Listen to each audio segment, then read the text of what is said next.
Vandaag ben je met Scotty en ik ga jullie vertellen over mijn voetbalervaring.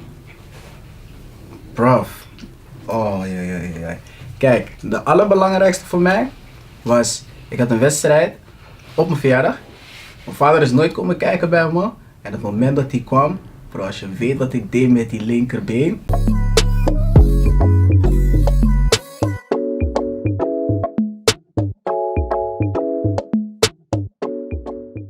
Mijn voetbalervaring, het begon echt heel raar eigenlijk. Want je weet toch, meestal boys beginnen met voetbal wanneer ze 4, 5 zijn, minis, F'jes en zo. Ik begon pas met voetbalveld toen ik 10 was. 10? 10 man, dus daarvoor gewoon alleen op straat. Straatvoetbal. Toen dacht ik van, no man, je weet toch, ik zat ook op zwemles. Het bracht me nergens. Wat doe je daar? Ja man, ik deed wedstrijdzwemmen man, maar niet ik kon ook voetballen man. Je was Dus ik niet dacht van, ik ga voetballen. En pa en ma kwamen nooit kijken. Ik zeg je eerlijk, ze kwamen nooit kijken. Dus die deel ik alleen. Ik zeg je eerlijk, ik weet niet eens meer. Oh, wat gebeurde er? Geef me eentje. Geef me een mooi voorbeeld. Ga je zeggen, mijn pa, hij was pastoor, dus ik speelde op zondag. Dus dan komt die man niet kijken toch? Ja, klopt. En mijn ma staat gewoon niks te maken met Bali, je weet toch? Ze had liever die tamboerijn shaken in de kerk en zo, je weet toch? Praising the Lord. Maar ja, ze kwam niet naar de zon kijken, wat je lacht. Ja, maar... Want jouw pa kwam wel kijken. Nee. Natuurlijk niet. Ik heb 4, 5 jaar gespeeld. In die 4, 5 jaar heeft mijn pa letterlijk 15 minuten gekeken. Wauw. Dus je weet toch. Doe even die emotionele muziek in, bro. En in die 15 minuten broer, dat hij is gekomen, het waren 2 gimmas hè, 15 minuten, verdeeld over 2 gimmas. Ja. Moet je daar gaan. Dus die eerste keer dat ik kwam kijken, was ook bij die vriendenteam natuurlijk, weet je toch. Toen was ik al klaar met ballen, ik dacht van, ik ga niet halen, ik ga gewoon naar een vriendenteam, weet je toch, 4e klasse. Maakt niet uit. Ik scoorde gewoon een corner man, die man liep gewoon weg. Hij liep gewoon weg, zo van, Gewoon die corner direct, weet je toch. Ja, de inkrullen gewoon. Ja, lekker toch. man, Hij snap liep je gewoon dat weg, wel? Heel hard Ik pijn. dacht van, dit is voodoo man, ik ga los. Ik zie Martijn, Pepijn, Ralf, iedereen komt met pa, ma, opa, hond, diep. Altijd. Waar zijn jouw ouders? Ja. Die man staat voor de altaar. Bro, kijk, over het kijken van ouders, bro, kijk. Wij zijn Afries. Kunnen ons niet de buiten houden? Snap je? Ik zeg je eerlijk, mijn vader, hij stond gewoon zo buitenspel, VAR was niet eens nodig, bro. Ik zeg je eerlijk, hij was niet aanwezig, hij was er niet. Sowieso shout-out aan mama, zij deed sowieso, nee ik zeg je eerlijk, ze deed sowieso haar best om altijd te komen kijken. Ja. Alleen iets wat ze fout heeft gedaan, bro, ik had een keer, had ik die wastas mee. Kleding moest gewassen worden, maar onze outfits waren geel. Bro, ik kom bij de club, ik breng die tas, die boys maken open. Jasper pakt eerste shirtje, nummer 9, het is groen. Het is gewoon groen, bro. Ik had die vaak ook man. Het is gewoon Ik groen. had die Je vaak hoort ook. iemand zeggen, hey, wie heeft de wastas gehad vandaag? Bro, ik keek gewoon om me heen. Ik ging gewoon plassen. Opeens je hoort meerdere Niks boys, zeggen. hey, tunnetjes zijn groen. Oh, man. Mijn voetbalervaring begon met de F's man, vroeg. Mijn pa bracht me naar voetbal. Hij zei je moet een ster worden man. Ik begin opeens ballie te kicken, ik begon bij F4. Ik begin ballie te kicken, ik stond overal. Ik stond laatste man, keeper, stond spits, stond overal. Toen, Allround en zo. ja toen, ja mijn pa ging me veel pushen. Dus ik ging gewoon ballie kicken op straat met grote jongens. Toen was ik volgens mij 10. En mijn boys van 14 spelen ging ik gewoon ballie kicken. Broer, soms kwam ik naar daar, ik speelde bij DV, zwart-geel. Ja, Hoe kunnen mijn kousen rood zijn, pa? Wow. Snap je? Ja, neef.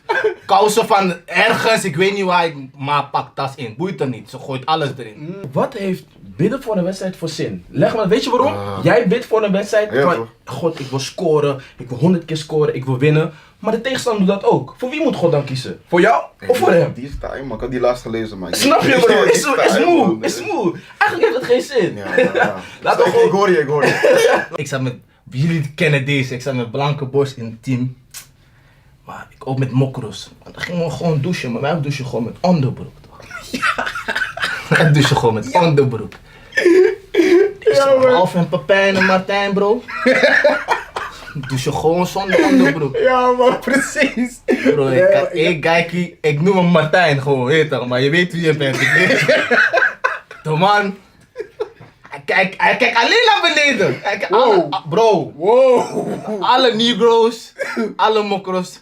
En die was, godverdomme, wat een slurf. Ja. ging vroeger met nette patas voetballen. Je kent die tijden? Je maakt ook patas voor je. Hey.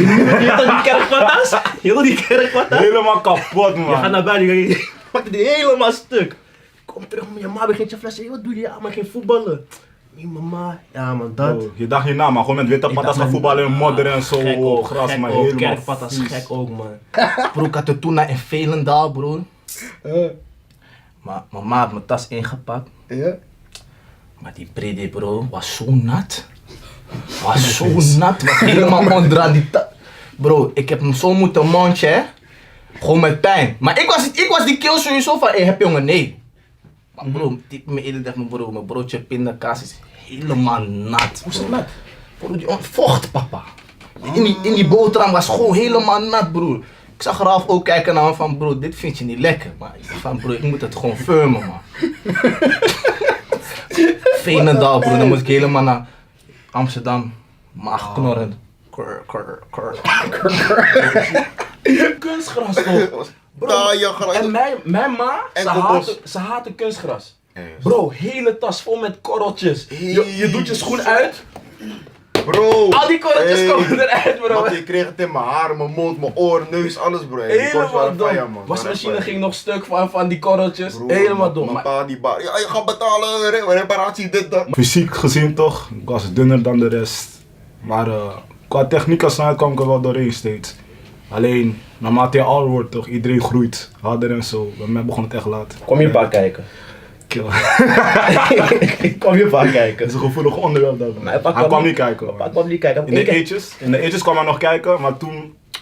Hij zei van soms speelde ik goed toch. Je speelde slecht, hè? Ja, soms speelde ik slecht al, hij werd boos. Hij werd Weet, maar boos, kijk, luister man. Dit moeten mensen beseffen. Je krijgt instructies van een trainer toch? Jij als ouder kan niet van een zijlijn je eigen instructies aan me geven. Dat kan gewoon niet, bro, man. die ken ik stond Dat links bots, buiten. man. Mijn pa zegt opeens, hey, vraag de bal, ga je in de spits staan? Ik zeg, pa, ik sta links buiten, ik moet breed staan. Mijn pa zegt, ga naar binnen. Ik dacht van, hey G. Is die trainer en zegt van, hey, blijf buiten. Mijn pa zegt, ga naar binnen, vraag die bal. Luister. Nu één keer wordt gewisseld. Mijn pa kijkt gewoon, hij doet gewoon dit. Hij kijkt me aan, hij doet dit. Luister. Hij doet dit. Hij doet Luister dit, hij gaat dan. naar de kantine. Ik wist dat ik moest tegen op koude, het was winter. Je weet toch, het sneeuwt gewoon. Ik bevries gewoon. Hè.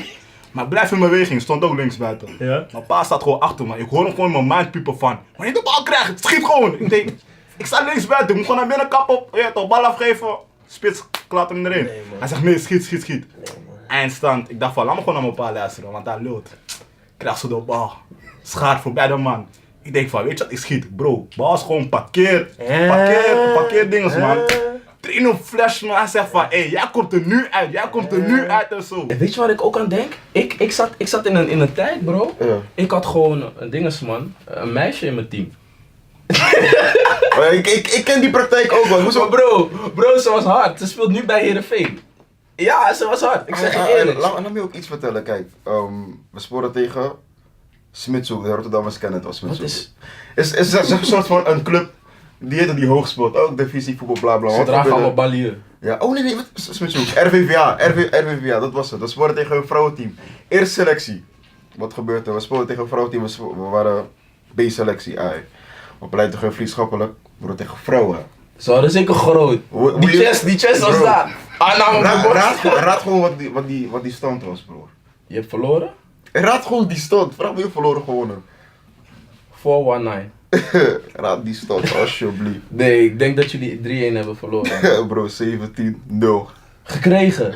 Broer, iedereen ging die meid beschouwen. Je weet toch, we gaan niet harder in. Bro, gewoon bij een 1-op-1 situatie kreeg ik gewoon een flying kick in mijn balzak. Broer, mijn balzak. Maar bro, even terug. Want je doet alsof die 17-0 normaal zaak Hé, van de laat wereld. het. Kijk, ik Misschien gaat ze weet, die je strip bent is voor die 1 op Feyenoord, 7. je bent hoge uitslagen, Hey, ben je gewend. Je weet toch? Om daarmee Ga te dit niet verliezen. doen, ga dit Hè? niet doen. Dat snap ik. Ga dit niet doen. 10-0, hè? Ga dit niet doen. Ik snap Ga het, dit maar niet 17-0 is wel... Bro, ik denk dat het zoiets was. Maar was wel boven de 10, denk ik. Maar ja, toch? Die Tony gehoord van die moeders bij Zeeburgia. Je weet toch, dat laten we voor een andere aflevering man, je weet toch. Vroeger had je nog, dus we hadden altijd 2 man, toch? Ja. Bij de stip. Dus dan had je nog... Eén als guy je- die altijd hand in zij heeft, toch van Oké. hij wil laten zien van En dan was, soms had je die wedstrijden waarvan een van de spitsen die de aftrap moest nemen was altijd boos. Dus diegene legt hem af, schiet hem naar voren. Zomaar, balverlies. dit Dit was de tactiek van Sint-Burgia. Bro, aftrap. Ze schieten die bal, hoek. Druk zetten. Soms denk ik echt van Nikkers, wat dit? Maar is wel een goeie man. Velen hebben hem wel overgenomen man. Maar Kolf kwam volgens mij met die. Ja? Ja man, volgens mij kwam die ja man. Ja, man. Aftrap, pamhoek. Mourinho doet hem ook. Slim. Hij deed hem ook gewoon 2017, Mhm. Europa League finale. Broer. Matic, Pogba, die mannen waren de hele dag in hoek. Dat deed alles wat ze deden broer. Ja, man. Klopt, Dat is een klopt. tactiek man, dat is een tactiek. Wij hadden koopavond op donderdagavond. Maar dan was voetbaltraining. En op koopavond kwamen altijd de mooiste vrouwen naar de stad toe, bro. Dus je wilde altijd die ballie skippen. Dus soms, je app-trainer, trainer, ik voel me niet zo lekker. Bro, je gaat naar de stad. Opeens, zoontje van trainer ziet mij in de stad. Hey bro, Direct gesnitcht. bro. Bank. Vertel jouw mooiste voetbalervaring gewoon in de comment man. Ik Weet toch, misschien komt de mooiste comment, zetten we gewoon poep. Gewoon editen het hem zo, zie. Dan moet hij nu eigenlijk zo komen. Hoe wil je hem? Ik wil hem wel in de volgende aflevering, zou ik hem wel willen uitlichten dan, man. Ja? Ja, Misschien kom je ook wel, misschien zie ik het, maar bro, als je ver woont, broer. We hebben wel mensen die je kunnen komen ophalen. Ik kom je niet ophalen, maar. Je komt wel in de show. Je komt wel in de show. Ik ga stil, man. Dit was voetbalervaringen met kantine praten. pa komt kijken. Toen ging het even een beetje borrelen, snap je? Het is net als wanneer een meisje naar je wedstrijd komt en dan wat die boys zeggen dat je dan met schaartjes komt. Je weet toch, rond de wereld en noem maar op. En ja, voor mij was het gewoon, ik zag mijn pa, ik gooi je... Hey pa! Ik gooi dat ding nog aan de zijkant in. En nu, Gimba begint, maar we speelden tegen DWS. Tegen DWS A1 was toen beker. We zijn by the way wel gescheurd. DWS speelde toen volgens mij derde divisie of zo. Wij speelden toen ook op derde of vierde divisie destijds. En dan was het zeg maar, dus die aanval van hun, ik ken een paar van die boys van de buurt. En ze zijn hard. Ze zijn echt hard. Maar ik had ze gescheurd, je weet toch, want papa was daar, begrijp je? Dus, je weet toch? Jullie ouders, jullie moeten wel even een beetje doorkrijgen van, wanneer je kind voetbal heeft, zorg dat je wel even naar die wedstrijd gaat. Anyways, lange bal, maar je moet nagaan. Ik ben altijd redelijk kort geweest. Eén van de kortere van het elftal. Wel altijd achterin gestaan. En mijn ding is gewoon van, ik kan springen. Cool, lange guy, spring over die man heen, kop die bal weg. Nu joh mijn pa, het is mijn zoon hè, het is mijn zoon. Hij tikt alleen mijn ouders aan, ja, het is mijn zoon, bla bla. Hey, ik zeg het joh man, dat waren echt mooie tijden. Maar zoals ik al zei, alle ouders, zorg dat je naar die wedstrijden toe gaat. Wat ik ook nog heb gezien, dat ze nu bij voetbal.nl ook nog van die camera's langs de zijlijnen hebben en zo. En dan kan je die wedstrijden checken. Val niet, je moet er niet in vallen. Ga gewoon naar die wedstrijden, want wanneer je daar aan de zijlijn staat en wij in het veld staan en we kijken naar links en we zien jou daar staan, aandachtig kijken of boos kijken of lachen of whatever. Het doet ons goed man. So, dat was mijn story.